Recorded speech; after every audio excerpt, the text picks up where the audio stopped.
All right. Hello, everyone, and probably no one, if we're being honest here. I have no idea how many people are going to want to watch this. I specifically didn't put a widget counter on the video, so I would never see a 0 while I was checking out the live stream myself. Because if I did, this would end up being a 45-minute stream of me crying. Probably. So, I don't know who's really the audience for this, but I figured we just did a really nice year of research. Might as well put it out there, have as many people, see it for free as possible. So let's just get right into it. I figured we'd start today by going over Twin Cities Berry Company's, our farm's mission, sort of what our production and research goals are, and then talk more about the fruit factory system and all of the sweet, delicious data that we got this year and how I think it could help farmers in the future. So really the background of the farm is we are a research and production operation. I started TCBC in 2018 after I finished my postdoc up at the University of Minnesota, and I wanted to really continue the work on a more commercial scale, at least for small and beginning farmer groups, kind of conduct the research on the actual level that farmers could find really useful. So we're a production farm, just like most small farms out there, but we also have a pretty important research component because I'm a big nerd and I wanted to continue my PhD work on a larger scale. So this really complicated slide just talks about basically the idea of the farm is we kind of have two different divisions, research and production, with the hope being that the research helps create production methods that the production side can use, and then the production division can verify the integrity and usefulness of the research. So they kind of work hand in hand, and then after they go through both of those phases, we can talk about what we've actually done so it's verified by a farmer themselves, and then, hopefully the outreach will be a little bit more helpful that way.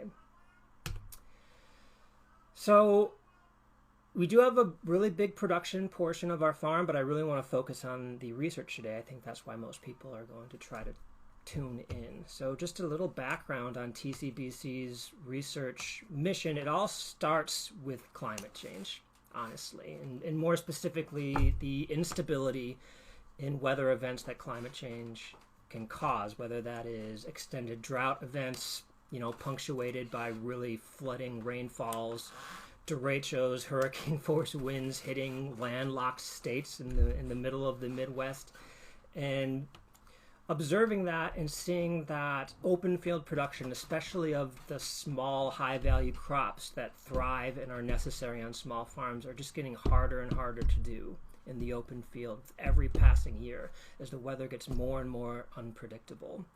Just the idea being that the climate isn't changing, it's already changed. We already have had climate change. The climate is currently changing and it's going to continue to change. But if we don't embrace practices that can help us with that change that's already occurred, then, we're going to be a step behind, where the weather systems are at. And through my observations, my experiences, I really do think that controlled environment agriculture is part of that solution. Not the whole one, but part of it. So that's a fancy blanket term for meaning any way that you protect your crop with like a physical enclosure. So the most common way that we use controlled environment agriculture are really nice, cool, high-tech greenhouses, right? We actually have a bunch of these, even in Minnesota. And you can grow tons of greens. You can grow, tomatoes. We grow tomatoes here in Minnesota. We grow a lot of strawberries. And they're really fascinating operations. They're huge. You can supply your own heat. You supply your own light. Operations like this, they pump in their own CO2 because there's so many plants that they suck up the CO2 that's ambient in the atmosphere in these environments. So they have to bring CO2 in order to keep the plants growing. It's absolutely wild stuff. It's fun. It's interesting to see the progression of controlled environment agriculture on this scale. But if we're being honest, people, it's also completely useless for 99.5% of farmers out there, right? Because this is, as cool as it is, it's also prohibitively expensive. To get even like a small Dutch house Dutch greenhouse system like this hundreds and hundreds and hundreds of thousands of dollars. And that's money that most beginning and small farmers just don't have. Most of us start out with negative money. I started out with negative money. So the research mission of TCBC is to sort of use this as our standard, but also trying to create controlled environment agriculture that's actually affordable for the new and beginning farmer groups that need it arguably the most, probably utilizing infrastructure that already exists on the farm, and then prioritizing environmental stewardship. So trying to use high density production in a way that protects environmental integrity, increases ecosystem services on the system level on your farm. That's really our research mission, trying to Robin Hood this high-tech stuff and make it actually usable for the people who need it the most. So, yeah, the way that this is taking form mostly at Twin Cities Berry Company are through these tunnels that we're trying to call fruit factories, because you go around a bunch of small farms, probably some of your small farms have this too. We have high tunnels, we have caterpillar tunnels, and believe it or not, that's controlled environment agriculture. You're putting plastic and creating a microenvironment that protects the plant from, different stressors, just like a greenhouse is. It's just a little bit cheaper, it's a little bit lower tech. So the idea of our research at TCBC is to take some of that high-tech, high-density stuff and implementing it in tunnel production that already exists on small farm infrastructure. And we're calling it the Fruit Factory. So we just did a 1-year trial 2 years ago on one fruit factory, and we just amped it up to 4 fruit factories this past year. And we use 16 by 100 foot Gothic Pro Caterpillar tunnels that are available through Farmer's Friend, or you can get them from Zimmerman's, or really anywhere you can find Caterpillar tunnels. There's even videos on how to build your own if you don't even want to go through the kit route. But we want to really utilize that valuable space inside your tunnels. So instead of just growing in the ground, we're still growing in the ground in these caterpillar tunnels, but we're also stacking production on top of it in the physical space. So if you can see in this picture here, we have strawberries growing in ground in plasticulture, kind of like an open field day neutral production. But then we also have gutters on top of every single row. And in these gutters, we have containers of strawberries with 2 strawberries per container. And that's where the vast majority of our strawberry production comes from, inside these containers. You can see on these gutters, we have irrigation line going down the entire gutter. And then from each irrigation line, we have these 1/4 inch emitters that go into each container. So each container gets its own emitter of drip irrigation, and you can fertigate any way that you want. We've been working with J.R. Peters for a long time, and we actually are utilizing their now commercially available strawberry fertilizer that I really highly recommend if anyone wants to look into that. But the really nice thing about a system like this isn't just the amount of fruit that you can grow, the way that you can protect it. To me, the real secret sauce here is the density, honestly, and not only what that gives you and how much easier it is to pick, but also how much space it saves. So the same number of plants that we can fit into one of these caterpillar tunnels, about 2,000 plants, it takes 1,600 square feet in a caterpillar tunnel. It would take almost 7,000 square feet in the open field. So if you're limited on space, or if you don't want to use the space for agricultural production, or let's say you don't have any space at all. Let's say you're on a parking lot and you can't even use the ground. A system like this could still be viable for you. That's why I think it's so valuable for small growers who, land access is one of the biggest issues for us today. And honestly, this falls under the broad umbrella of hydroponic production. It really does, but it's not hydroponic in the sense that you have constant liquid feed, water always going through the roots. There's very little irrigation happening into these strawberries every single day, anywhere from 12 to 20 minutes of drip irrigation per container per day. A very small amount. It's very water efficient. It doesn't need a whole lot of water, but it does need water every single day. So, Let's talk about our experimental layout. This is how I drew it up. We were going to have 4 different tunnels. So FF1, this is how I drew it up. It's actually C1, C2, C3, C4. And then as a control, we're also growing in the open field. So we'll be seeing what it's like growing in these tunnels, but we also have an equal amount of space in the open field to compare whatever metrics we measure against. So what's the yield in the tunnels versus the yield in the open field? What's the labor in the tunnels versus the labor in the open field? Stuff like that. So this is how I schematiced it up. And then in real life, last year, this is how it looks like from Google Maps.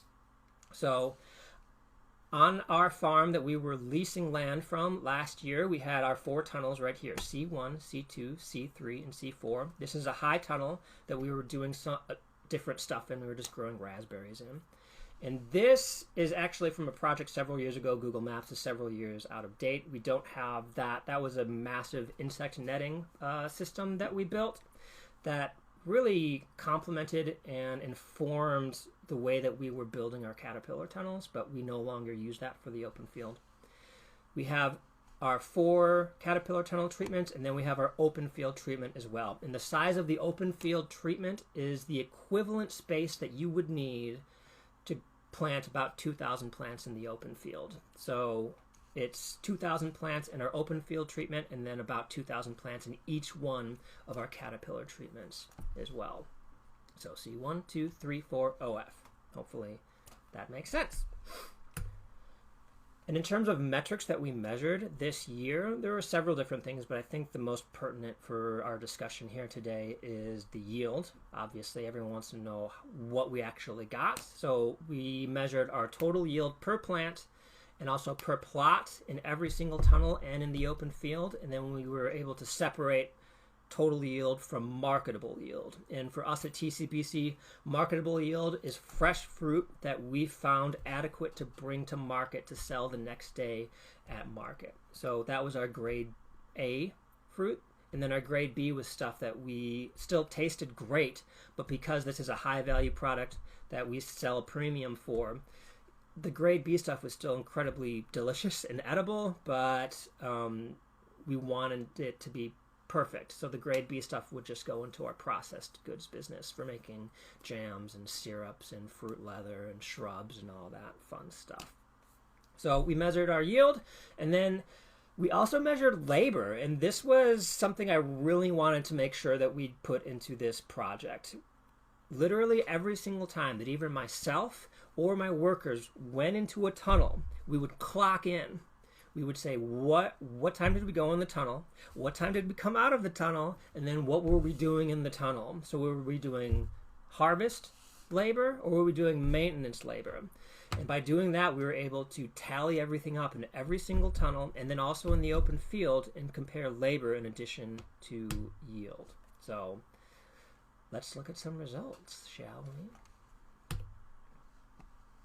So this year, let's take a look at this.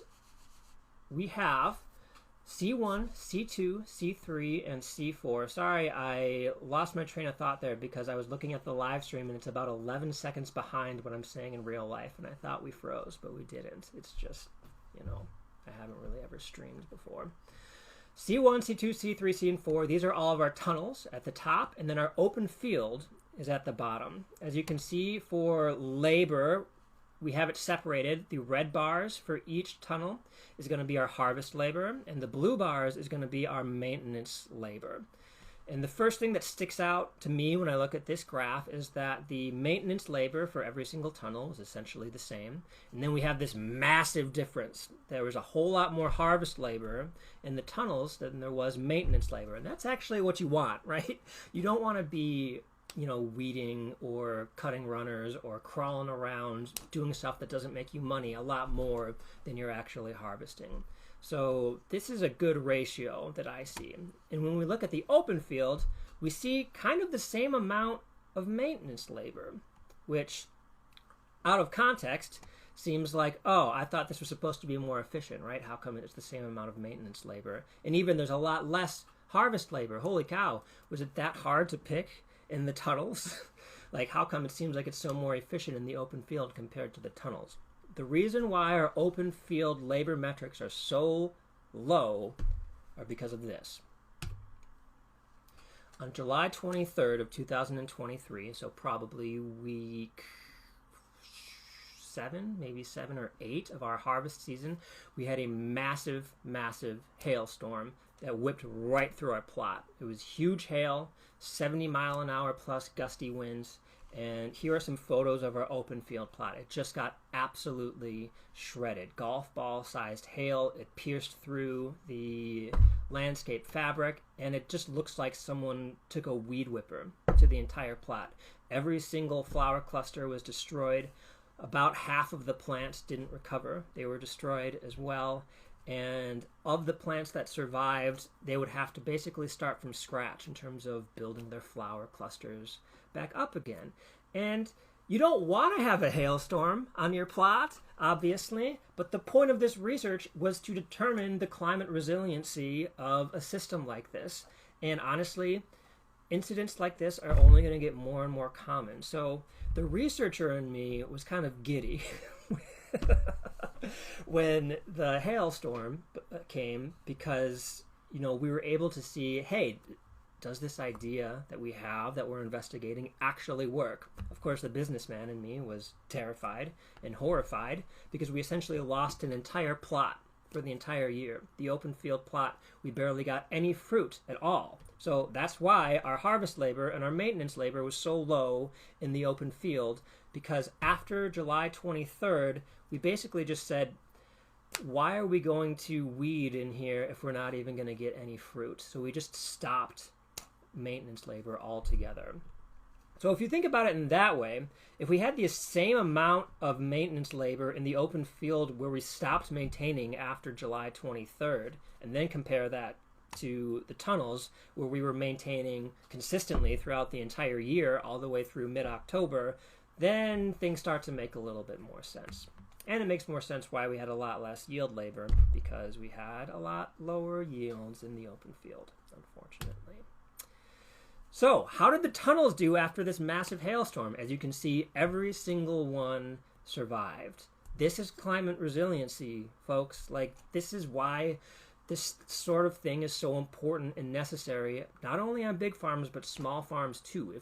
If I had my entire plot in the open field and this hailstorm whipped through, you know, that happens to you twice, you're out of business. Maybe if it happens to you once. But every single plant that we had in these tunnels survived. And they were thriving. I walked in, every single one of them. We still had, as you can see here, perfectly intact flower clusters, perfectly intact flowers. This picture on the bottom right here, you can see it looks like, you know, that's where the hail hit. But we had a couple of holes, and I'll probably have to rebuy the plastic on one of the tunnels. But it saved the crop, and it maybe saved the business. So it was really scary, but also incredibly interesting. Now, does this skew the open field data? A little bit, of course, but this is a 3-year trial. So it's going to be fascinating next year when hopefully we don't get the hailstorm on our brand new farm that we just bought, to see if we do observe differences like this, if there's an actual good year in the open field without climate catastrophic events. So let's look at yields. This is what everyone wants, right? So in our tunnel, C1, 2, 3, and 4, you can see we averaged about 0.65 pounds of fruit per plant, a little bit less in C4. And if you have really good conditions in the open field for day neutral strawberries, you kind of shoot for about a pound of fruit per plant. And if you have a great year, you can do that. Now, in these tunnels, when you separate it by plant, we have a little bit less yield. There's a couple reasons for that. I think one is I don't have the fertility really dialed in exactly yet. Another thing to keep in mind is that when you're at such a high density, yield per plant doesn't matter as much. Yield per square foot matters a whole lot more when you're going at a high density like this. And if we looked at yield per square foot, it would be a lot more than an open field, even in a good year. Another reason is, honestly, we paid for 6 months of irrigation on our plot, and we only got 5. So there's an entire month of harvest that we weren't able to do because we were locked out of irrigation and our plants all died. So in a normal year, but that's not going to be an issue anymore, people. We have our own land. We're going to be able to plant exactly when we want to. We're going to be able to plant earlier. We'll be able to go exactly as long as we want. And we can actually have a normal long season. Just for reference, in case you don't know, for these day neutral strawberries, you can get anywhere from maybe 19 to 25 weeks of harvest in a single field season if you know what you're doing and you're doing really well. This year we got 17 weeks of harvest. So, you know, if we had that extra month, these numbers obviously would have been cranked up a lot more. So, interesting stuff. We had a problem and we solved it. We own land now. And it's very exciting. So, let's go back to C4 here, though, right? So how come C4 was so much less than C1, 2, and 3? I don't have an exact reason, but I do have a couple theories. If you look at C4, here's the sun coming up from the east on the right side, and then it goes all the way through the west. We have this massive high tunnel that's blocking the entire early morning, photosynthetic capacity of C4. We're getting a lot of shade from this high tunnel that's a lot taller than the caterpillar tunnels. If you look at C1 and C2, there's no blockage from the high tunnel at all. C3 has a little bit of blockage, and it was a little bit less. C4 had total blockage from the high tunnel, and we had a considerably less yield in there too. So this really showed to me the importance of, virgin sunlight coming through and making it into your tunnels. If you have any shading from structures or other tunnels, it may impact your yields. And I suspect there's probably other reasons why, but I do think that the photosynthetic activity hitting C4 was significantly less than C1 and 2 especially. So that was the tunnels. Let's look at the open field. Holy cow, 0.13 pounds of yield per plant compared to 0.5, 0.64, 0.66. So our open field plot barely gave us any fruit at all, which means that the vast majority of our production in 2023 happened on 0.15 acres of land. So these 4 tunnels all put together. When did you plant and what was the average day and night temps? Great question. I think I'll take questions at the end just so I'm not constantly looking back at the chat. But we planted this year on May 15th, and the average temps really, it's a field season, so it would vary wildly from, mid 60s all the way to up to 100 degrees Fahrenheit in those tunnels. And I have some thoughts on that too, but maybe if we have time for Q&A afterwards, I can talk about that.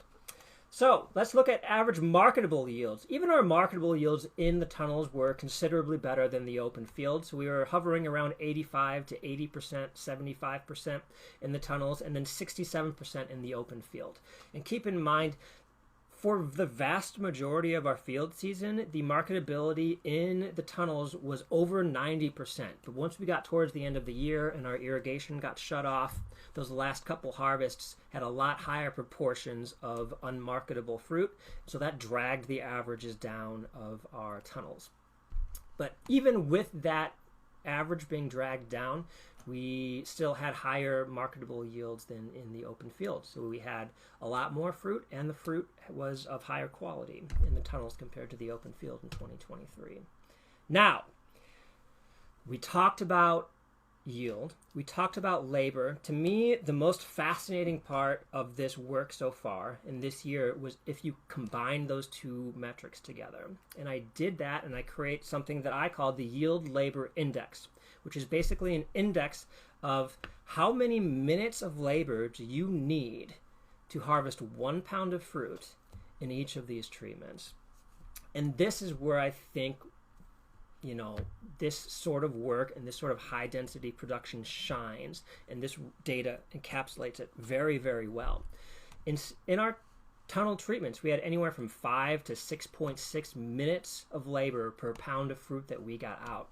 When you compare that to the open field, it's 11.16 minutes. So it was almost 2 times as inefficient to harvest fruit in the open field compared to the tunnels. And that represents a massive, massive time savings. My workers this year, I literally had them come to my house and help me make jam because there wasn't enough to do on the farm during the harvest season.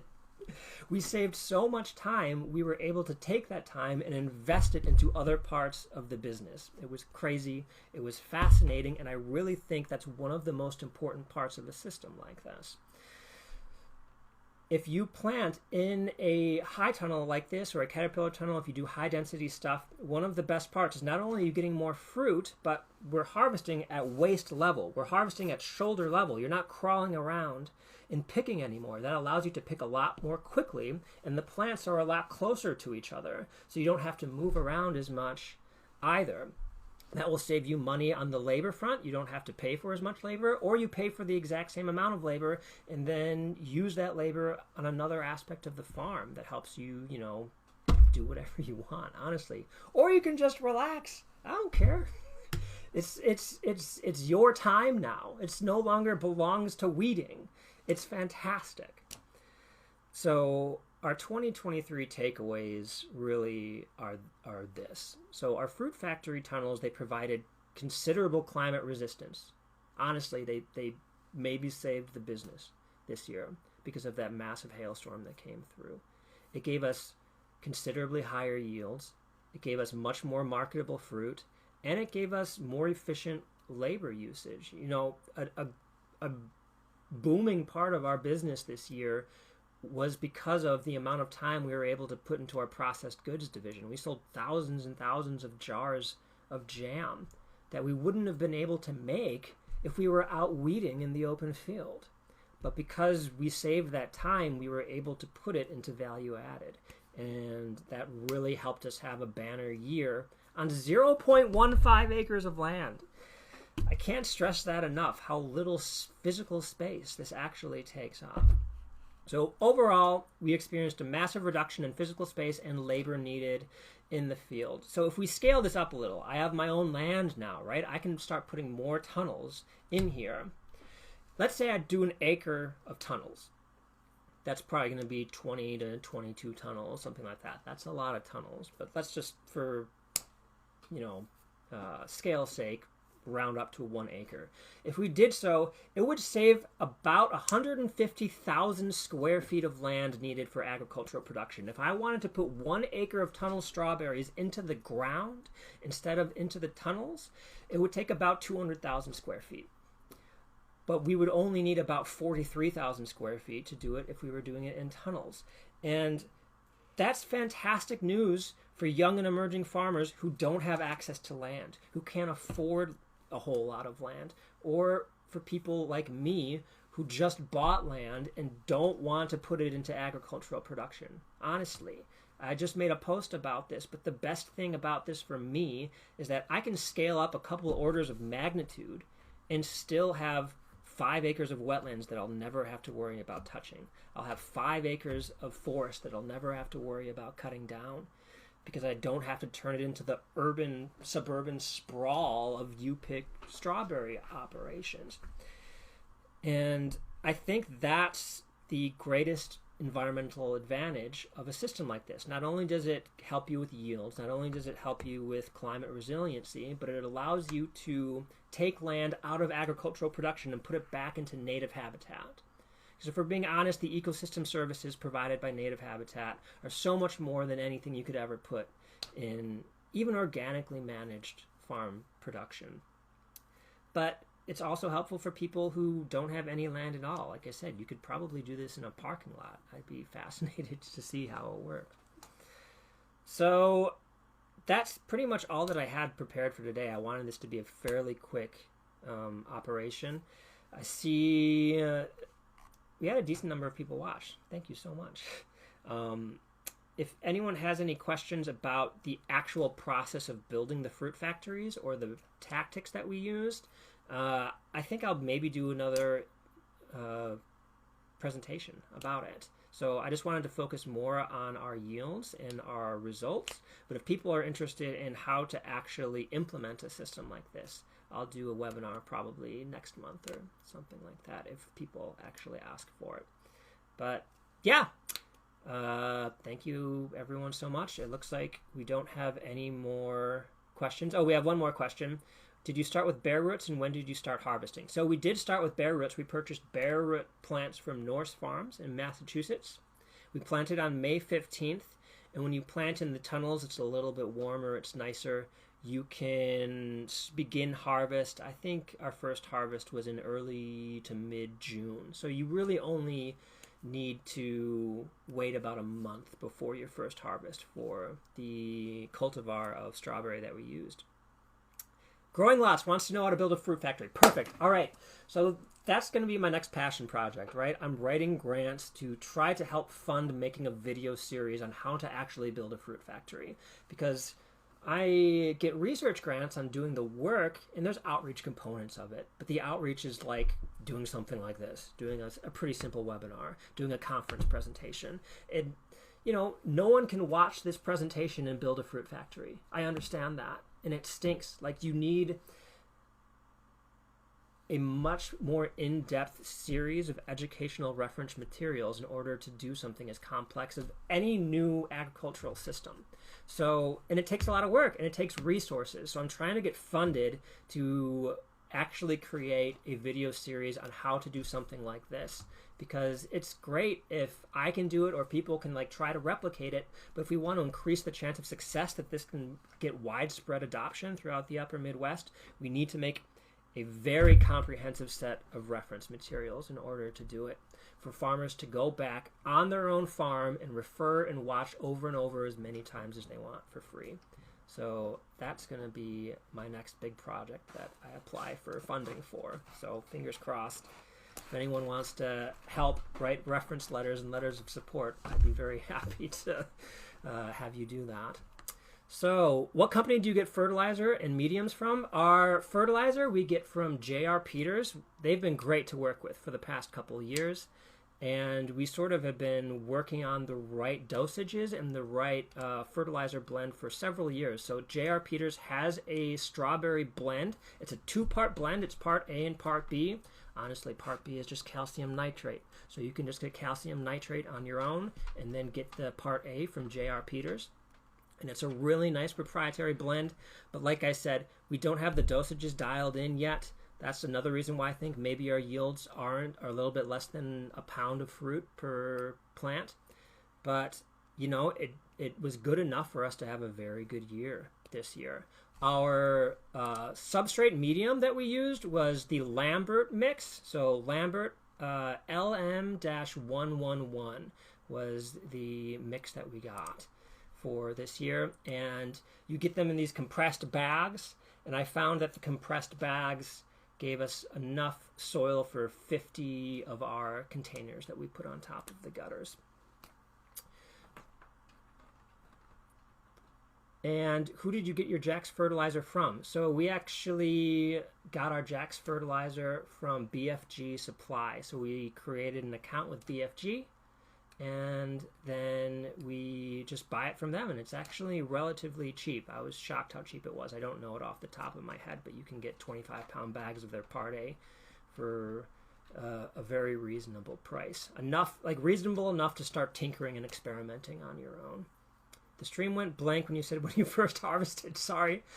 We started our first harvest about in early June. So, you know, about 3 weeks to a month from first planting to first harvest. And we don't remove our flowers from our plants after we harvest because, you know, we really want that fruit as early as possible. Okay, I think that was all of the questions. You know, great talk. I hope a lot of you found this at least a little bit helpful.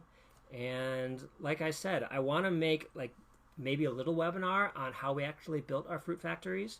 But the overall goal is to make a very rigorous and intense set of reference materials to increase adoption of a system like this that can provide climate resiliency for farmers throughout the state and hopefully throughout the entire upper Midwest. So, yeah, thanks everyone. Any issues with heat in the middle of summer? Honestly, inside our tunnels we had we would get up to over 100 degrees. We would make sure to harvest really early in the morning, but we didn't have as much plant death or flower cluster death as I expected. And I think that may be because the plastic in the tunnels actually filters out a lot of the UV radiation. And I suspect the heat that causes the pollen in the flower clusters to die is actually an interaction of heat and UV radiation. And because a lot of that UV radiation was being filtered out by our plastic, the plants inside the tunnels were able to handle hotter environments than plants in the open field. Okay, awesome. That is great. And thank you everyone so much. And I would, give me all the feedback you want. I'm going to post this on YouTube afterwards for everyone that couldn't make it live. Thanks so much. And hope you all have a great winter.